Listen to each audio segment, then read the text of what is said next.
Ya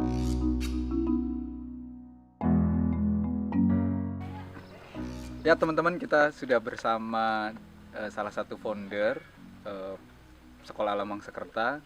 Di tengah-tengah kita sudah ada Pak Wahid Hasim. Pak, eh, gimana kabarnya? Alhamdulillah baik. Ya, Sehat. gimana aktivitas sehari-hari ini? Lumayan sibuk setelah melakukan pelayanan untuk ibadah kurban ya. Kita mendistribusi beberapa daging kurban ke beberapa tempat jaringan kita. Terus diteruskan aktivitas sehari-hari Sekolah Alam Wangsakerta. Ya.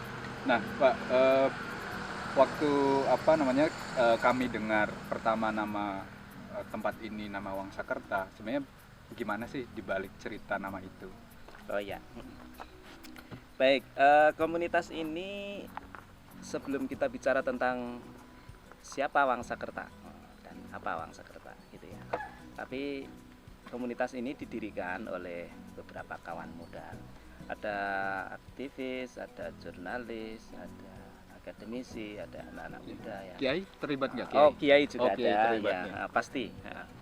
Nah, itu berkumpul untuk menganalisis persoalan-persoalan sosial di Cirebon khususnya. Dan kemudian kita ketemu terutama dari teman-teman jurnalis yang banyak meliput di daerah-daerah pinggiran seperti di daerah-daerah sini ini ya, Setu Patok, kemudian di daerah yang tempat sampah ini yaitu Kopi Luhur. Nah, persoalan sosialnya ternyata lumayan berat. Nah, kemudian pertanyaannya adalah setelah kita berdiskusi mengenai persoalan-persoalan sosial, apa yang bisa kita lakukan?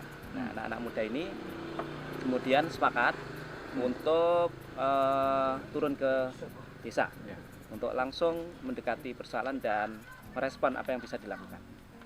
Jadi kemudian setelah kita bergerak beberapa saat, akhirnya kemudian kita ketemu tentang ide bahwa desa-desa mengalami kerusakan yang lumayan berat. Nah, jadi kemudian kerusakan-kerusakan ini kita respon dengan ingin mengungkapkan keinginan untuk mereservasi atau memulihkan desa.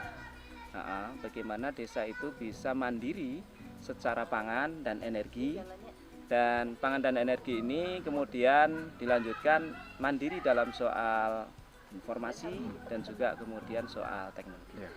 Nah, 4 hal ini yang kemudian komunitas ini mencoba untuk menggeluti dan mengerjakan secara konsisten sedikit demi sedikit dengan berbasis sambil melakukan sambil belajar.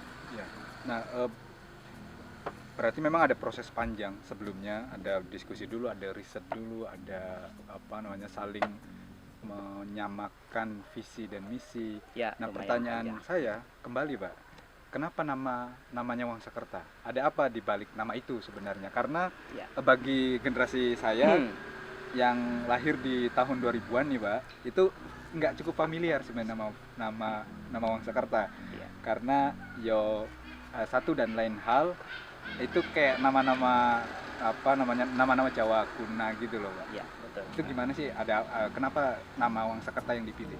Nah, saat itu memang kemudian komunitas ini mau diberi nama apa ya? Itu ada cukup diskusi dan perenungan. Dan kita ingin bahwa karena ini ingin merestorasi masyarakat di Cirebon, maka kita harus mengambil spirit dari sejarah Cirebon. Lalu kita menganalisis sejarah Cirebon ini siapa sebetulnya yang menjadi ikon tetapi belum banyak didengarkan orang. Yang penting dalam konteks kesesuaiannya dengan semangat yang dihadapi oleh desa yang mengalami kerusakan-kerusakan sekarang ini. Nah, kemudian kita ketemu dengan nama Pangeran Wangsakerta. Nah, Pangeran Wangsakerta sendiri itu sebetulnya adalah anak ketiga dari Pangeran Panembahan Girilaya. Panembahan Girilaya itu penerus dari Panembahan Ratu pertama. Maka beliau juga disebut sebagai Panembahan Ratu kedua. Nah, Panembahan Girilaya ini hidup pada abad ke-17, abad ke-18, maaf, 18. Nah, ini beliau pada saat itu situasi di Cirebon ini sudah merupakan bagian dari negara Mataram. Oke. Nah, beliau mempunyai 3 anak. Anak yang pertama adalah Pangeran Kertawijaya, yang kedua Pangeran Mertawijaya, yang ketiga adalah Panembahan Cirebon atau Pangeran Wangsakerta. Nah, berarti nama Wangsakerta itu diambil dari inspirasi nama seorang pangeran. Betul, di Cirebon dulu. Ya. Kalau tadi Pak Wahid nyebut Pangeran Wangsakerta hidup di abad 18, itu kalau nggak salah abad ke-17 ya, maaf ya. Abad ke-17, ya. Berarti itu generasi keberapa dia sebenarnya kalau dalam sejarah awal Cirebon?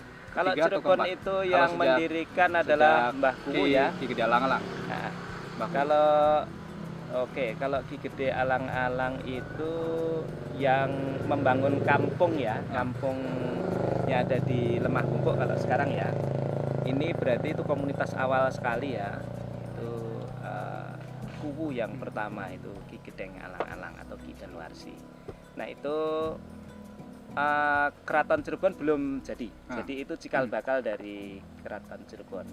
Namun nanti yang akan mendirikan keraton ini sendiri bukan Ki Gedeng Alang-alang, tetapi menantunya yaitu Pangeran Cakrabuana. Pangeran Cakrabuana sendiri itu sebetulnya murid yang datang kepada beliau untuk ikut membangun desa Alang-alang ini. Nah, Pak, soal nama kan itu disepakati oleh teman-teman gitu. Ya. Sudah ada proses diskusi bagaimana proses di sini kemudian mengambil nama seorang pangeran. Nah, apa yang menarik atau apa yang istimewa sebenarnya dari sosok ini sehingga teman-teman kemudian sepakat memberi nama dari proses teman-teman dengan nama Wangsakerta ini. Baik. Apa yang istimewa dari sosok ini? Sebelum ke sini kita lanjutkan cerita tadi.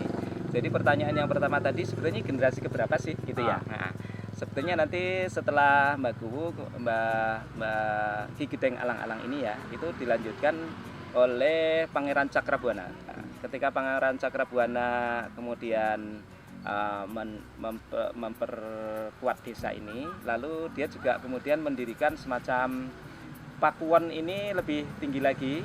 Nah, lalu dia ini menjadi bagian dari kerajaan Galuh, kerajaan Pajajaran.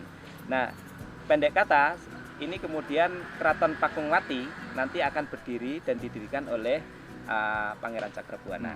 Nah, setelah Pangeran Cakrabuana nanti dilanjutkan generasi yang ketiga kalau diukur dari Ki Gedeng Alang-alang ya, itu nanti adalah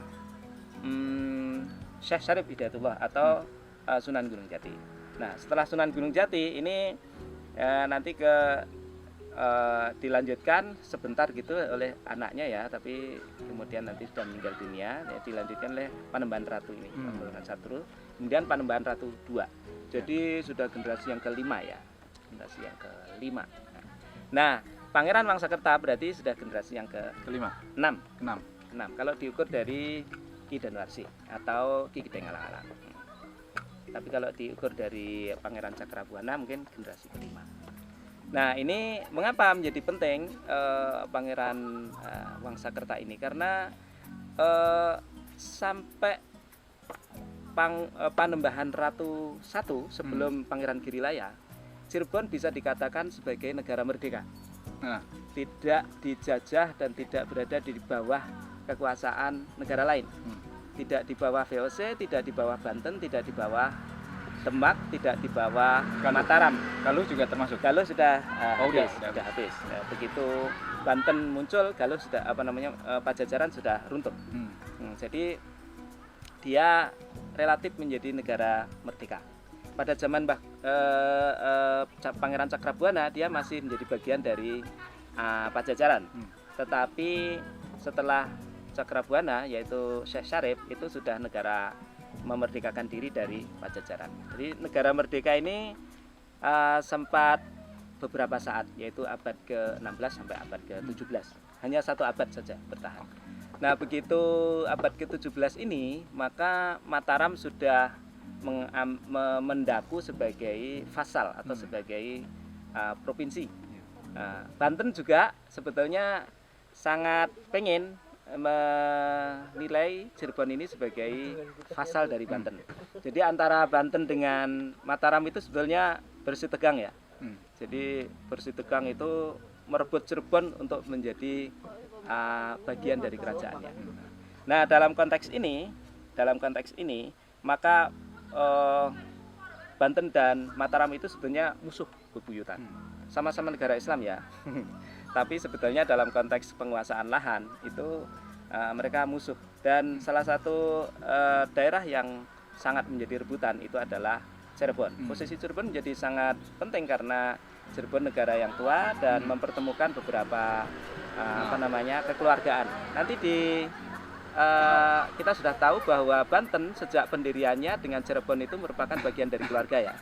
Nah, nanti pada zaman Panembahan Ratu I, putranya, kakaknya itu diperistri oleh Mataram, yaitu oleh Sultan Agung.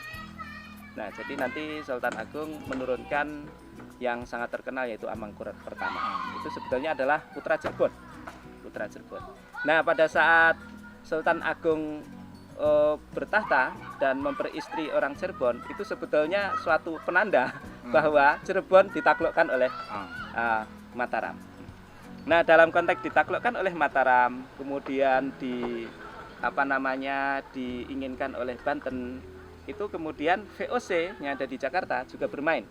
Jadi situasi Cirebon kemudian menjadi semacam rebutan dari tiga kekuatan besar secara internasional yang berkedudukan di Jawa. Kenapa secara internasional? Karena sebetulnya perdagangan yang dimainkan, sumber daya yang dimainkan untuk diperdagangkan itu sebenarnya levelnya adalah internasional, di mana VOC mempunyai peran yang sangat besar untuk mengirimkan barang-barang itu ke Eropa. Yang dulu kerjasamanya dengan Pajajaran, orang-orang Barat sebelum VOC, dan kemudian diambil alih oleh VOC pasca runtuhnya Malaka, seperti itu.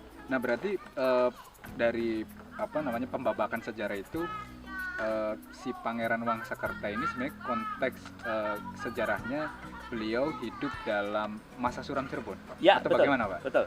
Jadi iya kan, karena sehabis ditinggal Sedo wafat Sunan Gunung Jati, kemudian ada masa pergolakan secara internal yang kemudian dari negara-negara atau kerajaan lain kemudian kayak melakukan satu intrik-intrik politik gitu. Itu ya, seperti itu nggak kondisinya? Terutama sebetulnya karena Mataram ya. Karena Mataram itu mencurigai Cirebon di dalam beberapa sumber sejarah bahwa Cirebon itu kong kaling kong dengan Banten untuk mendukung pemberontakan dari Trunojoyo. Trunojoyo ini ya. Demak. Trunojoyo ini sebetulnya aslinya adalah orang yang melawan VOC. Dan dia sangat tidak senang Mataram itu didukung oleh VOC. Nah, karena tidak senang, maka kemudian dia pingin memberontak terhadap VOC dan Mataram. Nah, kekuatannya datang dari barat, dari Batavia menuju ke Kerawang, menuju ke Cirebon, menuju ke Mataram. Itu semakin mendapatkan dukungan yang luar biasa dari masyarakat. Termasuk Cirebon itu diduga mendukung terhadap Trunojoyo. Jadi kemudian Amangkurat pertama itu marah.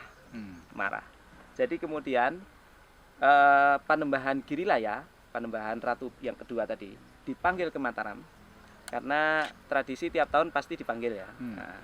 Nah, sambil diminta untuk membawa dua pangerannya, yaitu Pangeran Mertawijaya dan Pangeran Kertajaya. Ternyata begitu sampai ke Mataram, mereka tidak boleh pulang sampai puluhan tahun, kira-kira sampai 12 tahun.